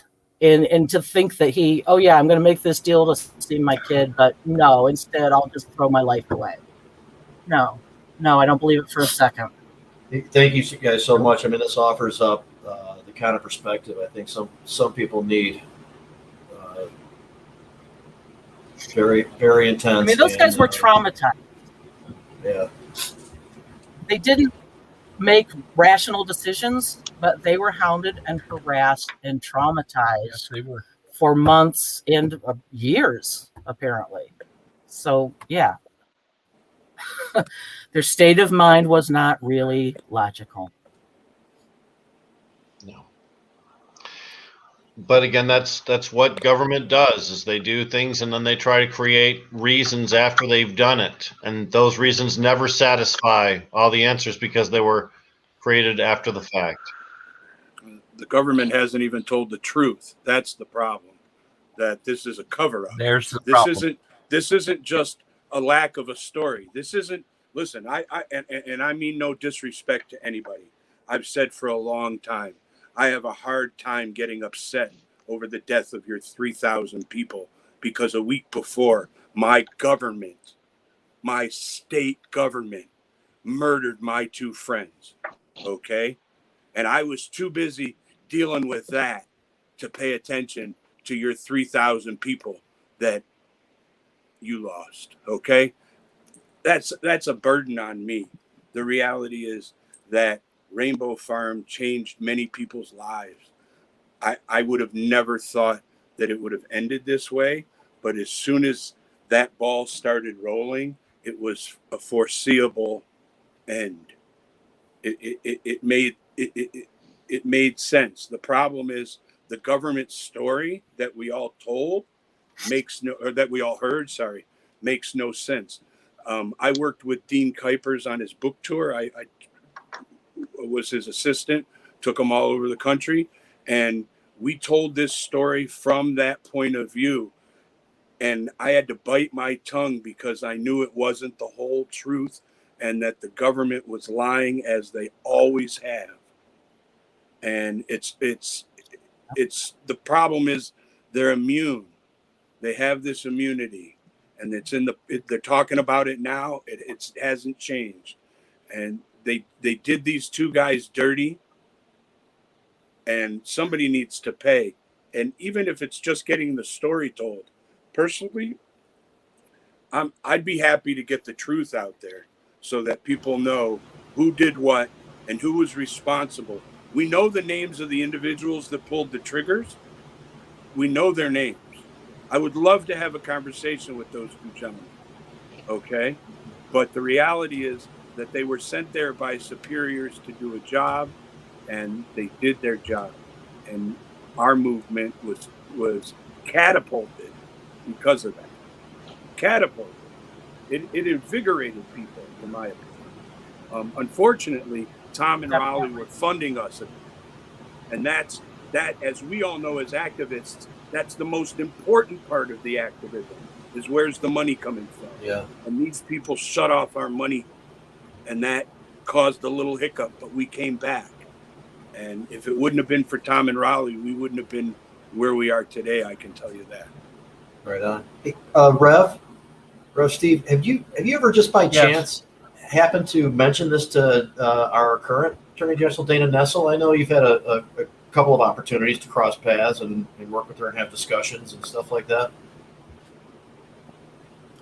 Dana and I have talked about it a couple of 3 times, and she knows how I feel, and she was devastated by it. I mean, obviously, she was very young when this went down 20 years ago, and she's never talked about looking into it or anything like that to me. So I don't know, but I sure would. I agree totally with Adam. There's never really been justice for Tom and Rollie, as far as I'm concerned, and I don't know if I'll ever get to live to see the day that justice is served for Tom and Rollie, but how it has affected so many people. I think of Brandon. I think of Robert. I think of you, Doug, and you, boss. I remember you were just a kid when I first saw you, and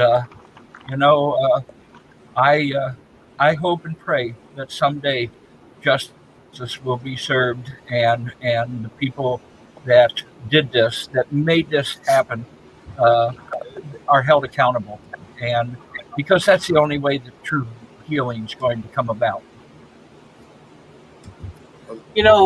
Rainbow Farm is actually where Steve and I met, and even people that didn't go on to become activists, I think it was Doug that said that it was a life-changing experience for everyone who went there.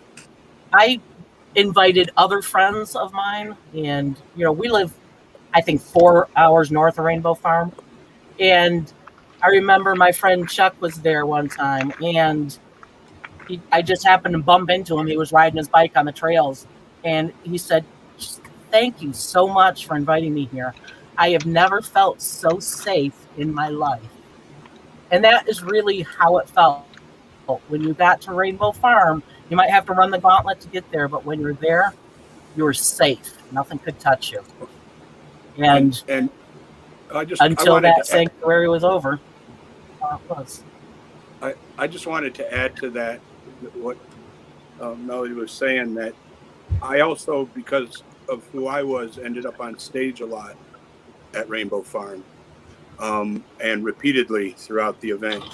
And every artist that came to play Rainbow Farm, I don't care if they had flown in, private jets for most of their career, or driven in, a van with 4 or 5 other bandmates for most of their career. But every artist that ever came to play there loved it. They loved the experience. They loved how they were treated. They loved it was an open, there was no backstage. There was no gated areas. You could go anywhere you needed to go. Nobody. It was totally like nothing anybody had experienced in events, and everybody loved it. I don't know anybody that ever had a bad time there, and I know people that had horrible things happen to them there. I mean, the naked hippie slide was one of the greatest body tragedies of all time. I saw people come out with there are many videos online for everybody's reference. Oh my gosh, you gotta see the largest bruises you've ever seen in your life. And it was. I met a kid one day at Rainbow Farm. I met a kid there one day. Skin from head to toe. I was like, "What the hell happened to you, man?" I thought he got in a car accident or something. Naked hippie slide. I want to get a trophy. I just wanted to say too that Diane and I were en route to South Bend, Indiana for Raleigh's funeral the day that we were attacked, and of course we got done with Raleigh's funeral. We came back to the mansion. I'll never forget the billboard in front of the mansion, and I've lived by that. Those who deny a peaceful revolution demand a violent one. But I remember us all sitting around that mansion, on the outside of that mansion, looking at each other, and we were all pissed off, madder than hell. Who the hell would dare to attack our country? And I remember I made the statement, and yet here we sat, and we're the criminals of our country. We're the criminals. We just buried our brother, and we're the criminals. Bullshit. Right. We are right on, Steve. Hey, you guys. I want to talk a little bit about what's going on currently, but really, you just heard from some other people and soaked in a little bit, their perspective on what was happening. Just wondering if you'd like to add a little bit more to the event or your perspective on what we're talking about here. Yeah, I'd like to say a couple quick things, and Boss had something to say too. I just listening to everybody. I mean, it just brought a million things to my mind, comments that I wanted to make, questions that I wanted to answer. Way too much for me to try and address here today. I mean, we looked at how great the scope is of all of this. And I couldn't cover it in one day with anybody. But one thing that still sticks, I've forgotten all of it already because there was just so much of it here in a short time, what I want to say. But one thing that sticks in my mind is, I can't even remember who said it, but they were talking about the activism that had been generated here and such. And I just wanted to say, I want to say a million things, but one thing I wanted to say is that there are new people here at Rainbow Farm regenerating it. Some great new programs going on, good management here. They're having the same stumbles and falls and little problems that everybody has at this point. but they're doing a great job. But one of the things that they're very concerned about is still activism in many areas, local politics. Rick Anstis is working with our local township. We're trying to get people. He's been in here the whole time listening to everybody.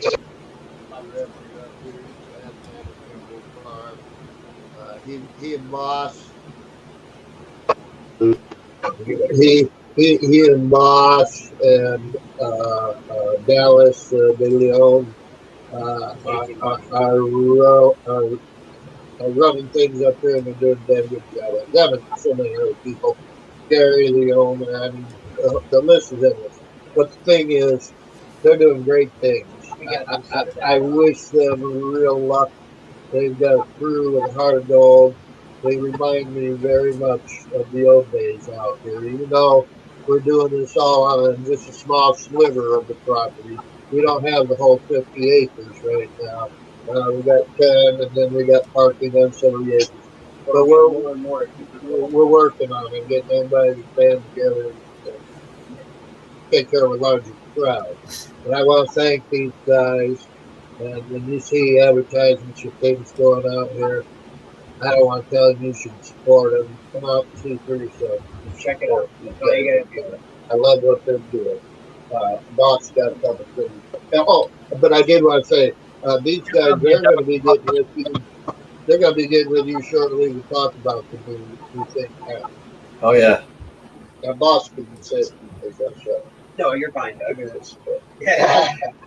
Basically, you know, it's hard, like you said, to get everything out there in a short amount of time. And basically, there's so many people out there with so many more stories, just like mine, just like Doug's, just like theirs, that, you know, for them all to get their stories out there, a docu-series, like I said, would be the only way to go about this, because that way we can portray who Tom and Rollie were, so you can see how that snapping point, when they finally hit that snapping point, so people can understand what they were pushed to, and you know how they finally felt. So we're working on that, and then basically I started to get with Gary and like Doug was saying, Rick Anstis and Dallas. Huh? Up him. There we go. All right. And these guys are actually helping me in the part of the whole new Rainbow Farm that's going on out here. So if you guys want to come over here for a minute, they can help you out as far as questions, as far as what you got, as far as things like that. New. Right on. And everything. Hey, Rick. Hey. Yep. How you guys doing, man? Why don't you guys introduce yourselves real quick? I'm Dallas. I'm actually kind of local. I grew up around the whole Rainbow Farms essence, and my family was involved back then, and you know, I kind of found my way here on an organic level. I was actually on the ground handing out doobies when I first came out here 2 years ago. Right. But yeah, moving forward, we got some good stuff coming up. I mean, Full Spectrum we're doing in August. If you guys haven't had a chance to come out yet, it would be really awesome if you did. We got a lot in store for this event. Putting the caregivers in the state kind of in the showcase. So the best in the state. Yeah. Yep. But yeah, me and Rick have been working, you know, day in, day out on this, and I couldn't ask for a better partner. We're really trying to push this movement and get as many people involved as we can. Yeah, we got a lot of things going on the municipality. Hi, I'm Rick Anstis, by the way.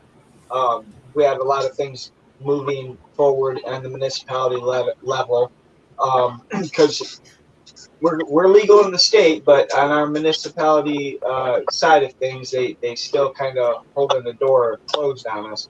But I think we're going to be able to move it forward and actually get a licensure and be able to really communicate the true value of cannabis is that give back premise.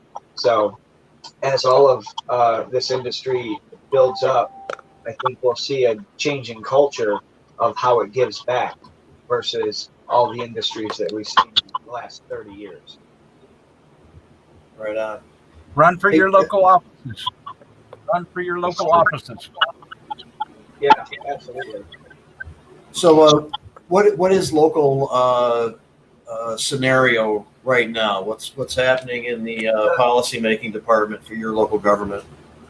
The current ordinance is opted out, and that opt out came after the township of Newburgh voted 55% yes to opt in, and the people in the head of Newburgh, the council, decided that they were going to put it in a no opt out scenario because that's what they felt was what the people wanted. So, of course, many of the people caught wind of that and oppose it strongly. So we've moved forward with a referendum, and we're gathering signatures, which we only need to put this referendum in. If it passes, then we people get the right to involve. So I'm going to a meeting next Monday to basically give them a letter that says that there will be few of them to go ahead and rewrite the ordinance themselves, so they can push the referendum and pass it and rewrite it. And that's anything. Yeah, not hearing that well right now, but I understand that the ordinance is being worked on. It was prohibitive. People were in opposition, and now there's a little bit more movement on it, and there's a meeting coming up to discuss where it is. And Correct. Okay. Yeah. People were in favor. Yeah, the people who are in favor for it is the issue, and the ordinance, the council went against that. The people feel. Okay. Get rid of the council and run for those offices. Get new councilmen in there. I'm gonna get some. Yeah, I'm gonna get some property here in Newburgh, and I plan on running. And we have others that are a little more ambitious now to do so with the movement. So, well, I would bet that more people voted yes than voted for any of those council members. I guarantee. Yes. yeah, and some of these council members are the same council members that were there 20 years ago. So you can assume that preconceived notions and mindsets are heavy.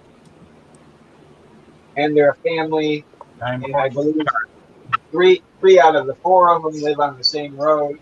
There's a lot of collaborating things involved with that. Yikes. Yeah, yes. We call that incestual. It does seem a bit. We have to start winding down a little bit here. Yeah. It is quite obvious what everybody's been saying, and that is you can't discuss this in full scope in just a couple of hours. And there's a lot to learn about this new world of Rainbow Farm also.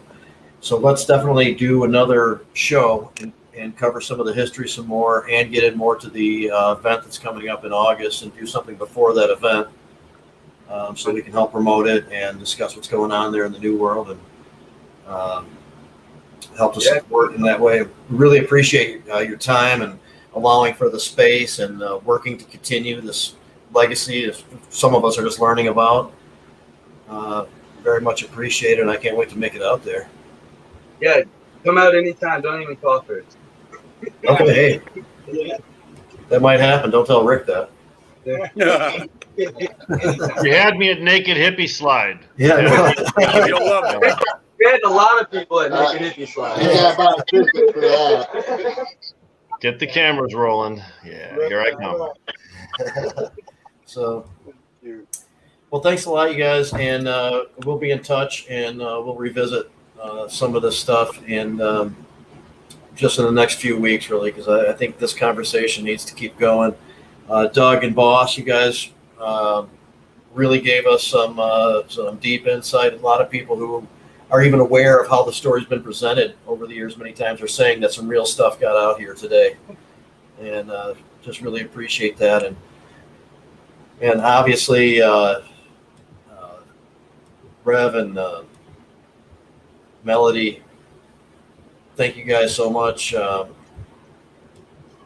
really helped out with perspective. You were so soulful in your expression on this and in touch with how much you care and your passion for the whole thing. You're about ready to hit a few bong hits, it looks like.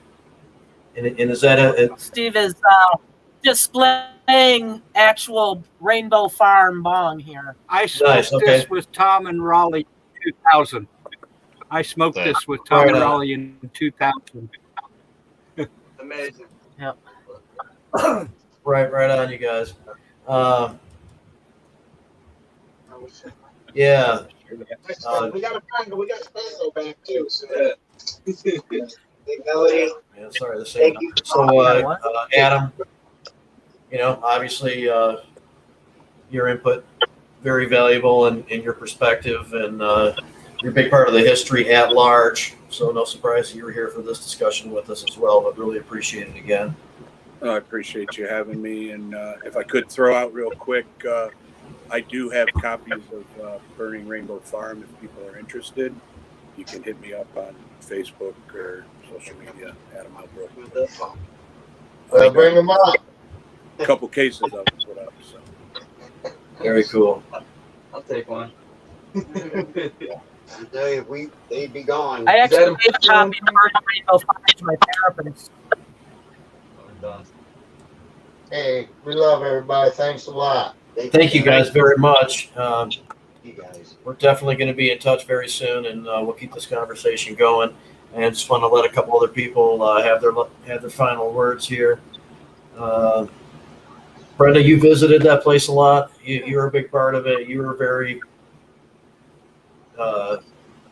in touch with all these things as well. You're in the area now, and you're participating in some of the discussions with the locals too that we were bringing up. And just want to see if you have any final words, any information you need to get to people before we wrap up for the day. Just blessed that we can keep talking about our warriors from Cass County and keep spreading the word that they were murdered by Cass County. And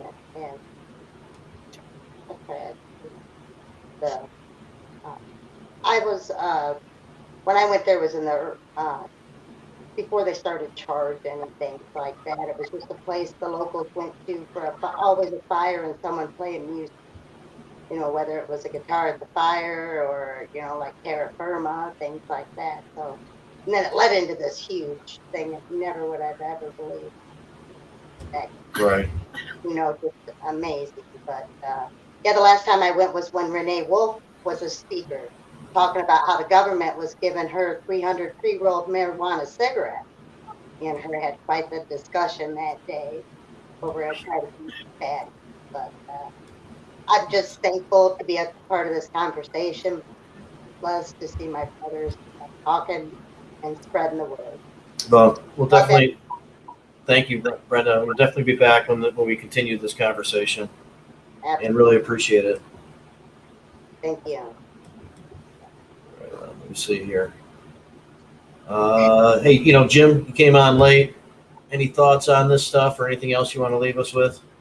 I'm just, beside myself. It's witnessing firsthand what happened, and I've got nothing to say but thank you, and I wish you all in finding justice for this incredible injustice. So I've got incredible time, so I'm glad to be here. Right on. Any final thoughts on this, Colin? Yeah, thanks for your time coming on here today, and I really appreciate giving me as much of the story as you could today. It was really touching to listen to the whole story from your perspective and just being on there. And I just got back from a music festival, so I'm looking forward to trying to make it out to Rainbow Farm this summer and checking that out. It sounds like it was really amazing time, and I was just too young to ever know about it. But yeah, and check out the Entheo show this week on Friday. can't remember who the guests are, but maybe Jim might know. Yeah, I can't think right now. Well, I just put this joint down to the dome, to the head, and yeah. It's just another intense one. You know, it's kind of hard to to get on another subject a little bit right now, but that is a great show, and we're part of many great shows, and definitely think about that. But we're going to revisit this. I'm left with a lot to think about, feeling enlightened a little bit, but really understanding the intensity and a little bit better where people are coming from. Rick, why don't you wrap it up for us? I think that what we're seeing today is oral history being passed down, as humans have passed down their history for millennia. It just so happens that in this particular era, we have the benefit of being able to record what our elders teach us of our personal history. And you can tie personal history to where you're geographically located, where you went to school, which mascot you prefer in the sports contest, or by how you recreate and how you define friendship. What we've seen today is exactly what needs to happen more frequently, and that's people telling stories and letting their emotions flow through and it being preserved so that future generations can respect what was accomplished and what was felt on that particular day. I'm a little choked myself after hearing this whole thing, and a little sad that I didn't know about it earlier. Not that I could have done anything different, but I feel like maybe I was missing something. I didn't have the whole picture until now. And I think our community is a little bit better for having explored this in the detail that we did today. And thank you very much, Jamie Lowell, for producing such a wonderful show, and to all the people that participated in Jazz Cabbage Cafe today. It's a one for the record books, guys. Thanks for being here. Thank you, guys. Thank you all. Thanks, everybody. Jazz Cabbage Cafe, and we'll all be back. Thanks a lot, you guys.